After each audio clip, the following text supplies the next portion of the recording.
yaitu bantuan hukum dalam hukum acara pidana. Wow. Ya. Apa ini maksudnya dengan tema ini, Bang Palin? Ya, Jesse. Jadi di dalam Undang-Undang Nomor 8 Tahun 1981 tentang hukum acara pidana, di dalam pasal 54 sangat tegas mengatur bagi siapa saja seorang tersangka ataupun terdakwa berdasarkan tingkatannya berhak untuk mendapatkan pendampingan dari penasihat hukum. Oke. Penasihat hukum di sini ada pengacara, advokat atau lawyer. Ya, di dalam proses pendampingan ini adalah untuk mendapatkan hak-haknya agar tidak bisa, misal, ya, ada ketentuan-ketentuan bagaimana di dalam pengaturan memeriksa, ya, BAP, berita acara pemeriksaan, ada hak-hak di sana untuk bisa dia dapatkan. Apakah tidak, mohon maaf, dibentak, ya, digiring pertanyaan-pertanyaan yang dapat menyudutkannya. Nah, ini adalah hak dari tersangka ataupun terdakwa berdasarkan tingkatannya, sehingga berdasarkan pasal 54 Kitab Undang-Undang Hukum Acara Pidana ini, advokat berhak untuk mendampingi, mewakili, dan juga untuk bisa membantu dalam menasihati terhadap permasalahan yang menimpa dirinya. Begitu. Jelas di dalam pasal 54 ini, karena sudah ada pengaturannya, berarti tersangka ataupun terdakwa bisa memilih advokat atau lawyer siapapun itu untuk mendampinginya. Selagi mereka mampu. Kalau yang nggak mampu? Nah, bagi yang kurang mampu, terhadap tuntutannya yang di atas 5 tahun, pemerintah memberikan bantuan hukum kepada dirinya. Secara cuma-cuma. Oh, wow. Ya. Dan ini disediakan. Negara memfasilitasi bagi masyarakat yang kurang mampu untuk mendapatkan bantuan hukum dengan syarat dia memang benar-benar tidak mampu. Ya, kategorinya miskin lah. Dibuktikanlah dengan surat-surat apalah itu. Dia harus bisa buktikan itu. Ada surat keterangan dari kelurahan, gitu kan. Kemudian dia ada juga menyatakan benar tidak ada penghasilan yang layak untuk mendapatkan jasa advokat yang profesional. Profesi yang profesional artinya dia dibayar atas jasanya. Bagi kurang mampu dia berhak. Kenapa demikian? Negara harus bisa memberikan jaminan dalam pemberian bantuan hukum kepada masyarakat yang kurang mampu terhadap tertimpa permasalahan hukum sekalipun. Kenapa demikian? Bagi orang yang mampu, dia bisa membayar advokat dengan jasa advokat yang diberikan. Kurang mampu toh, otomatis kan tidak bisa untuk membayar ketika dia kurang mampu untuk membayar jasa advokat. Negara memberikan fasilitas itu. Sama halnya seperti kesehatan, sama halnya pendidikan. Pemerintah memfasilitasi, pemerintah memberikan kepada masyarakat kurang mampu terhadap pelayanan-pelayanan pemerintah yang harus diberikan kepada masyarakat, dan itu merupakan kewajiban amanah dari undang-undang. Undang-undang terhadap bagaimana masyarakat bisa mendapatkan pendidikan yang layak, mendapatkan kesehatan yang memadai, termasuk hukum juga. Jadi bukan cuma kesehatan dan pendidikan yang difasilitasi oleh pemerintah ya? Tidak. Bantuan hukum juga. Bantuan hukum juga. Tapi ya itu tadi harus dibuktikan ini beneran nggak mampu kah? Iya, jadi kadang ada yang masyarakat pura-pura kurang mampu agar bisa mendapatkan bantuan. Dulu ya ada BLT, bantuan langsung tunai gitu kan. Ada memanipulasi data. Betul. Masih ada Bang sampai sekarang kayaknya. Sampai sekarang. Dia menjemput BLT-nya pakai perhiasan emas gitu, pakai kendaraan, mobil gitu kan. Jadi tepat sasaran nggak gitu kan. Nah, kalau kita di dunia hukum ya, itu sangat selektif, benar-benar kurang mampu atau tidak gitu. Ya, kalau mampu dia secara penampilan gitu kan, kita telusuri benar Anda kurang mampu atau tidak gitu.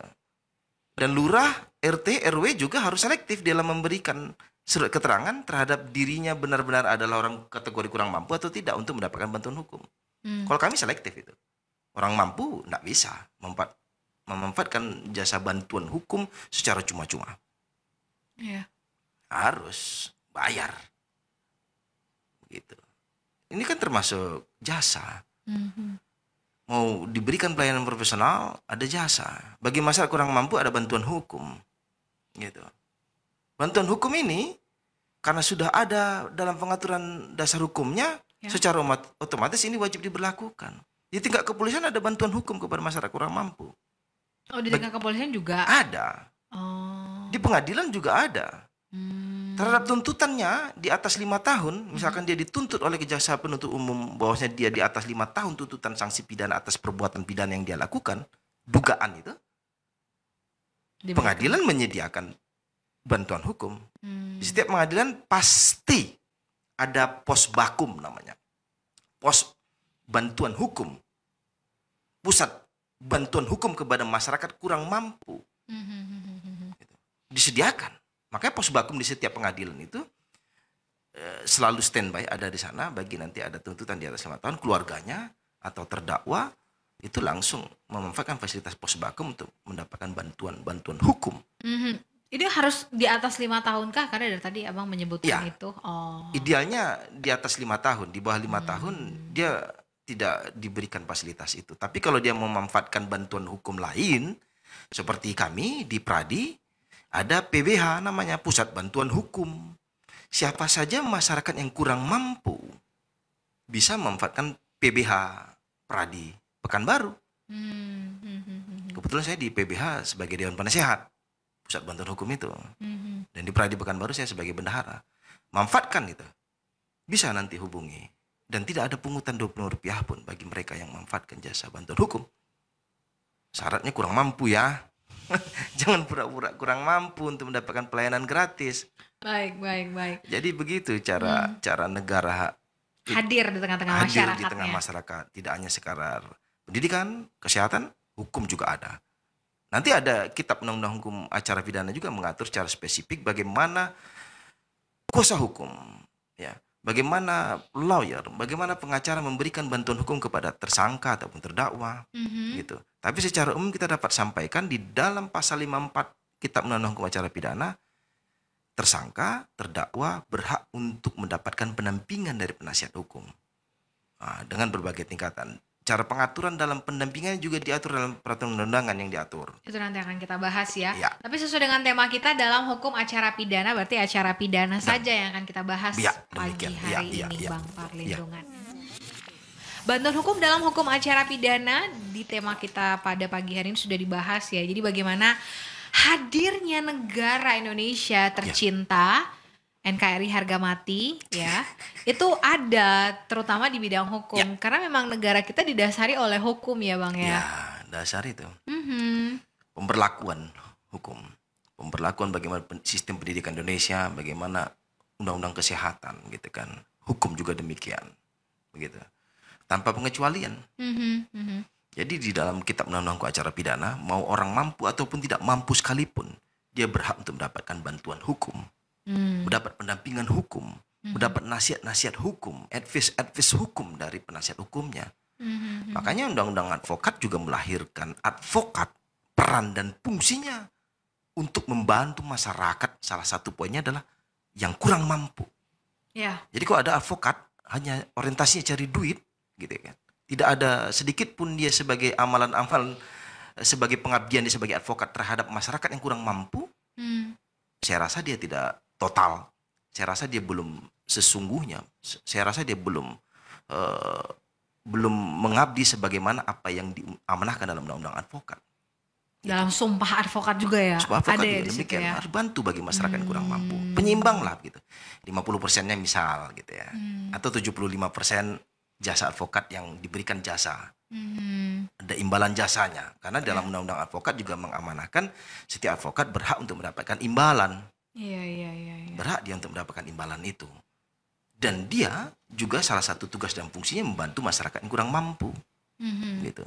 Dalam penegakan hukum, dalam pendampingan hukum, di dalam memberikan hak-hak masyarakat kurang mampu untuk mendapatkan bantuan hukum.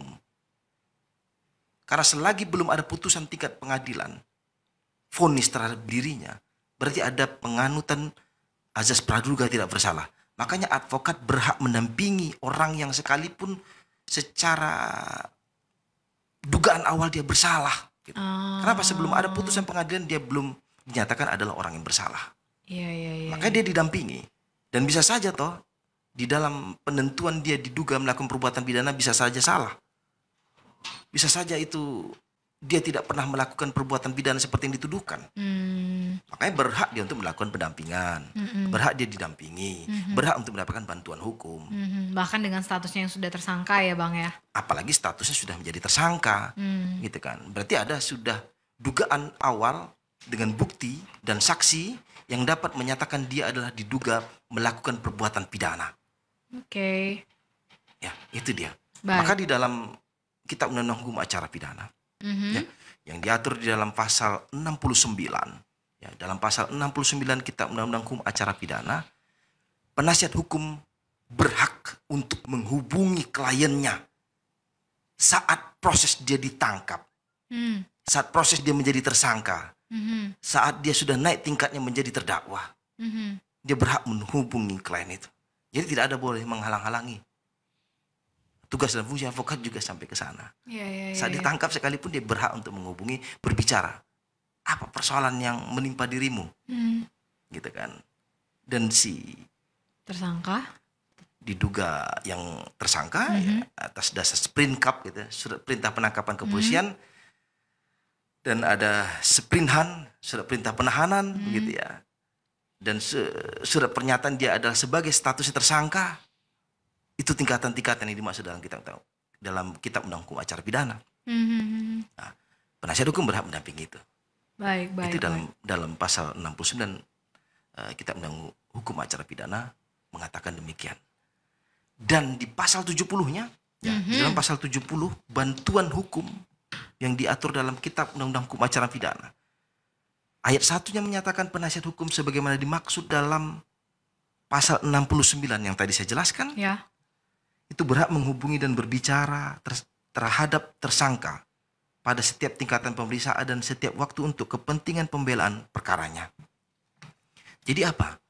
Di dalam komunikasi antara penasihat hukum, ya, pengacara dengan kliennya, yang statusnya apakah sebagai tersangka ataupun terdakwa sekalipun, situ komunikasi tidak boleh dibatasi dan perlu untuk dilakukan pengawasan oleh kepolisian. Kalau di tingkat kepolisian, dilakukan pengawasan. Artinya ada batasan-batasan bagi sang penasihat hukum mau berbicara, mau berkomunikasi, mau bertindak sekalipun. Tidak boleh semena-mena. Mentang-mentang pengacara datang di ruang penyidik begitu ya, mau ketemu kliennya tersangka, yang sudah berstatus tersangka. Sang lawyer karena sudah lahir berdasarkan undang-undang, kepolisian juga lahir berdasarkan undang-undang. Jadi mau seenak-enaknya gitu. Nggak bisa. Nggak bisa. Mau bentak-bentak polisi. Saya mau ketemu klien saya. Belagak seperti preman gitu kan. Kita advokat, profesi profesional, profesi yang mulia. Gitu. Tiba-tiba datang berlagak seperti orang pencabut nyawa. Kita hargai karena apa? Kita sedang bertamu. Sopan. Saya mau ketemu klien saya, Pak, atas dasar surat kuasa ini. Atau saya mau tanda tangan kuasa, Pak, atas penetapan klien saya sebagai tersangka. Mana surat kuasanya ini? Oke, saya mau ketemu, mau ngobrol. Difasilitasi. Pasti dibolehin ya? Pasti dibolehkan. Kecuali kejahatan-kejahatan negara. Teroris, ya. Atau mengancam negara, dugaan-dugaan perbuatan pidana yang dia lakukan, itu dilakukan pengawasan ketat. Gitu. Dilakukan pengawasan ketat.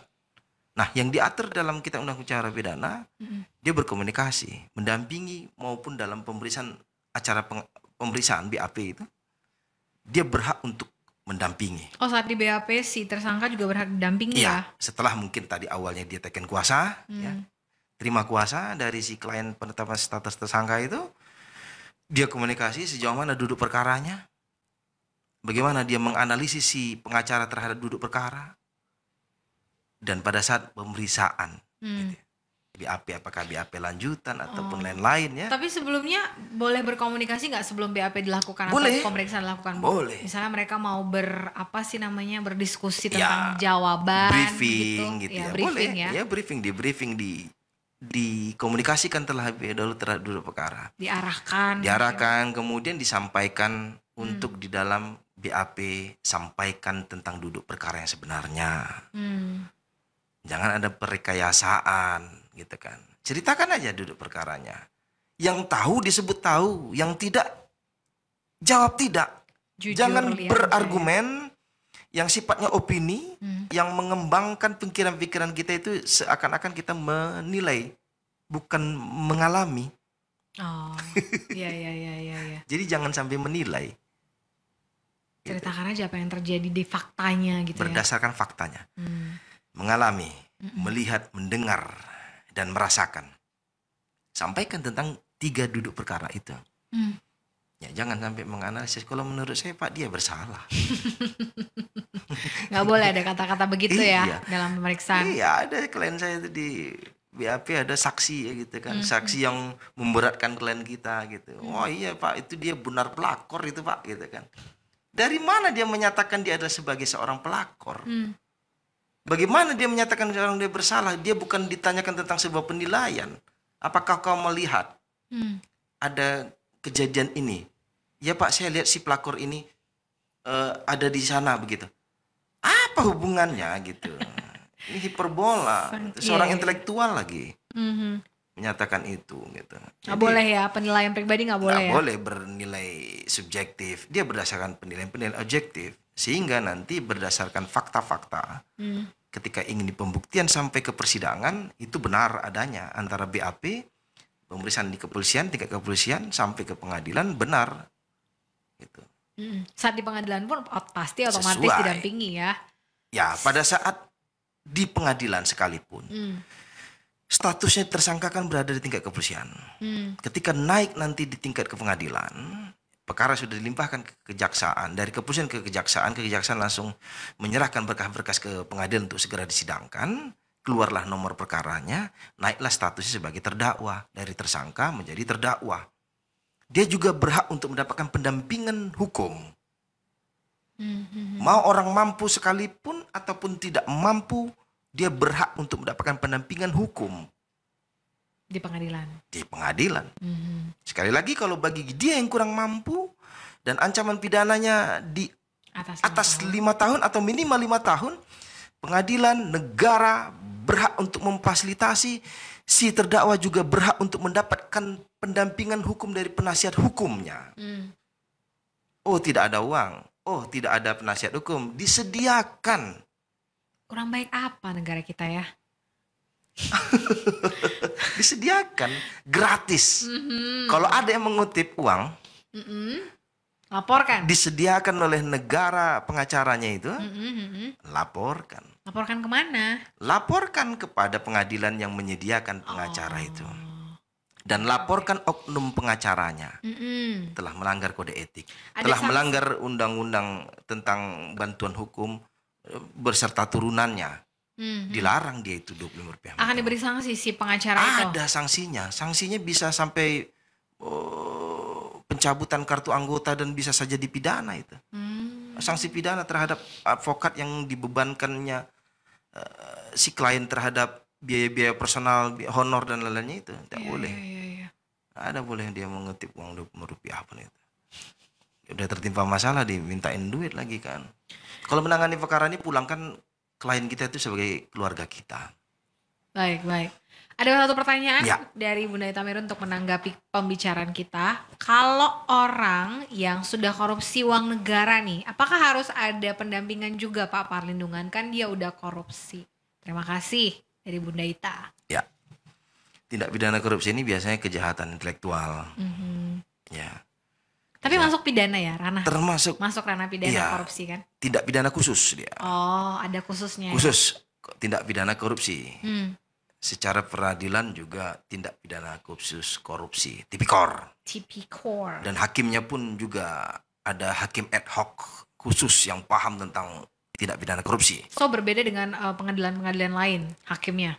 Ya, hakimnya beda. Kalau tetap ada 2 hakim karir yang di pengadilan negerinya gitu ya. Tidak pidana korupsi dan ada 1 hakim tipikor, hakim ad hoc, hakim yang tidak karir. Ini khusus untuk kasus tipikor nih ya? Khusus tipikor. Okay. Dan proses pemeriksaannya juga biasanya kalau ya itu kan kejahatan-kejahatan struktural, dia tidak sendiri.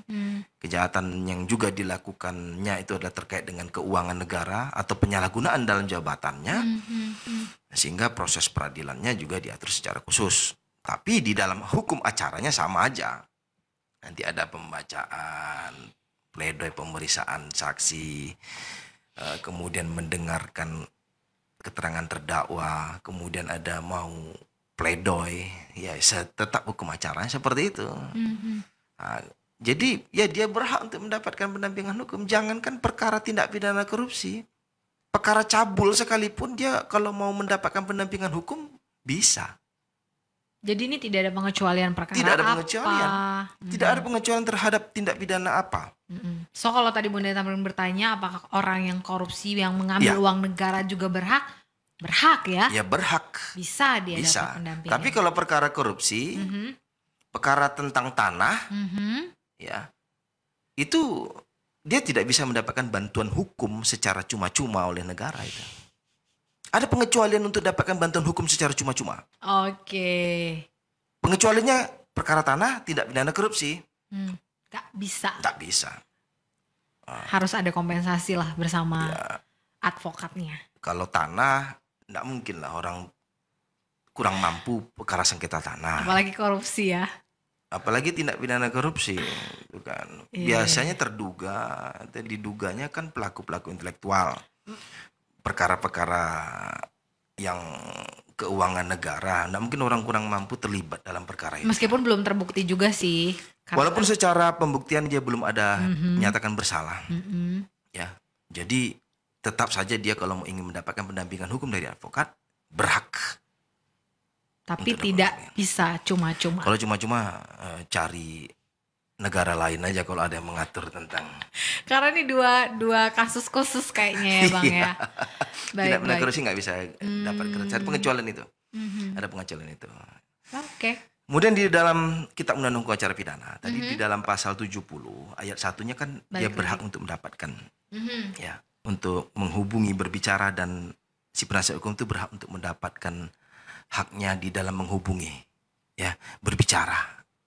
Dan di pasal 70 ayat 2-nya jika terdapat bukti bahwa penasihat hukum tersebut menyalahgunakan haknya dalam berbicara dengan tersangka, maka sesuai dengan tiket pemeriksaan penyidik, penuntut umum, dan atau petugas lembaga pemasyarakatan memberikan peringatan kepada penasihat hukumnya.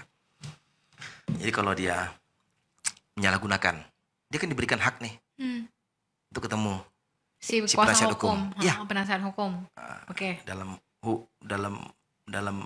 haknya untuk mendapatkan pertemuan, haknya untuk berbicara dengan kliennya yang berstatus tersangka, gitu ya. Di tingkat kepolisian. Di lapas atau rutan berarti ya dilakukan ya. Ya kalau haknya ini ya. Ya kalau dia masih dalam proses tingkat penyidikan, kan status tersangka, berarti berada di kantor kepolisian. Tahanan Polda ya berarti ya. Misalkan di Polda ya di Polda, di Polresta ya Polresta, di Polsek ya Polsek gitu kan. Ya dia hak untuk mendapatkan bertemu dan berkomunikasi secara langsung. Secara langsung diatur dalam Kitab Undang-Undang Hukum Acara Pidana, pasal 70 ayat 1. Nggak boleh via telepon aja nih. Karena tersangka tahanan sekalipun kan tidak boleh difasilitasi komunikasi. Dia juga tidak ada alat komunikasi. Iya benar. Kalau masa pandemi kemarin tidak boleh bertemu. Jadi gimana tuh cara berkomunikasi dan mendapat hak-haknya si kuasa hukum ini? Ya dibatasi sementara. Karena apa? Ada urgensi yang harus diperjuangkan untuk penyebaran COVID ini kan agar tidak meluas, sehingga ini dijadikan pengecualian. Dan kalaupun mau komunikasi, dimasukkan ke ruang khusus yang memiliki jarak untuk komunikasi itu. Tapi kan komunikasi ngobrol kuat-kuat dari jarak-jarak agak beberapa itu kan tak enak komunikasinya kan. Iya, bias nanti jadinya.